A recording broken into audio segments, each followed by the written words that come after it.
ఒక అద్భుతమైన ప్రపంచ ప్రసిద్ధిగాంచిన లేఖ. అబ్రహాం లింకన్ తన కుమారుణ్ణి స్కూల్లో చేర్చుతూ టీచర్కి రాసిన లేఖ.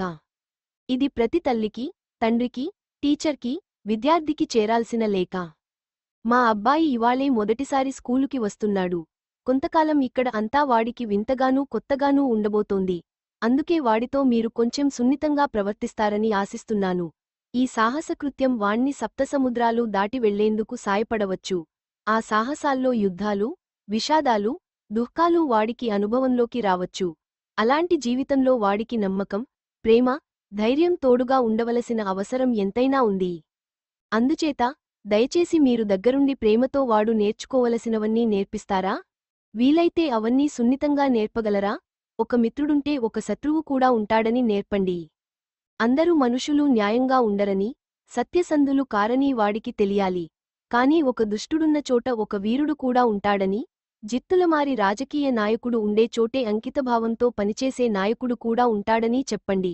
అప్పనంగా దొరికిన $1 కన్నా సొంతంగా సంపాదించుకున్న 10 సెంట్లు ఎక్కువ విలువైనవని నేర్పండి. స్కూల్లో మోసం చేసి పాసవటం కన్నా ఫెయిలవటం ఎక్కువ గౌరవంగా ఉంటుందని నేర్పండి. ఓడిపోయినప్పుడు చక్కగా దాన్ని అంగీకరించటం, గెలిచినప్పుడు మనస్ఫూర్తిగా ఆనందించటం నేర్పండి. అందరితో మృదువుగా ప్రవర్తించమని, కఠినంగా ఉన్న వాళ్లతో కఠినంగా ఉండమని నేర్పండి. అసూయకి వాణ్ణి దూరంగా ఉంచగలిగితే బావుంటుంది. చప్పుడు చెయ్యకుండా నవ్వటం నేర్పండి. వాడు విచారంగా ఉన్నప్పుడు నవ్వటం నేర్పగలిగితే నేర్పండి. కన్నీళ్లు కార్చటం అవమానమేమీ కాదని నేర్పండి. ఓటమిలో కూడా కీర్తి ప్రతిష్టలు ఉండవచ్చని, గెలుపులో నిరాశ ఉండవచ్చని నేర్పండి. క్రూరులని ఎగతాళి చేయటం నేర్పండి. పుస్తకాలు ఎంత అద్భుతంగా ఉంటాయో నేర్పండి.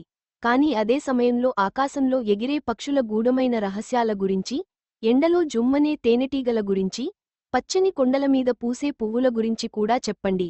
అందరూ వాడి ఆలోచనలు తప్పని అన్నప్పటికీ, వాటిని తను మట్టుకు గౌరవించటం నేర్పండి. అందరూ మందని అనుసరిస్తున్నా, తను అలా చేయకుండా ఉండే మనోబలాన్ని మా అబ్బాయికి నేర్పండి. అందరూ చెప్పేది వినమని, సత్యమనే జల్లెడతో వడబోసి మంచిని మాత్రమే గ్రహించమని చెప్పండి. తన ప్రతిభని, మేధస్సుని ఎక్కువ ధర చెల్లించేవారికే అమ్మమని చెప్పండి. కాని తన హృదయానికి, ఆత్మకీ వెల నిర్ణయించొద్దని నేర్పించండి. అసహనం ప్రదర్శించే ధైర్యాన్ని, ధైర్యంగా ఉండేందుకు ఓర్పుని కలిగి ఉండనివ్వండి.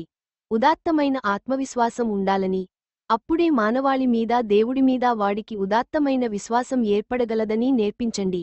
ఇది క్రమం టీచర్, మీకు వీలైనంత వరకు ప్రయత్నించండి. వాడు మంచి పిల్లవాడు. వాడు మా అబ్బాయి.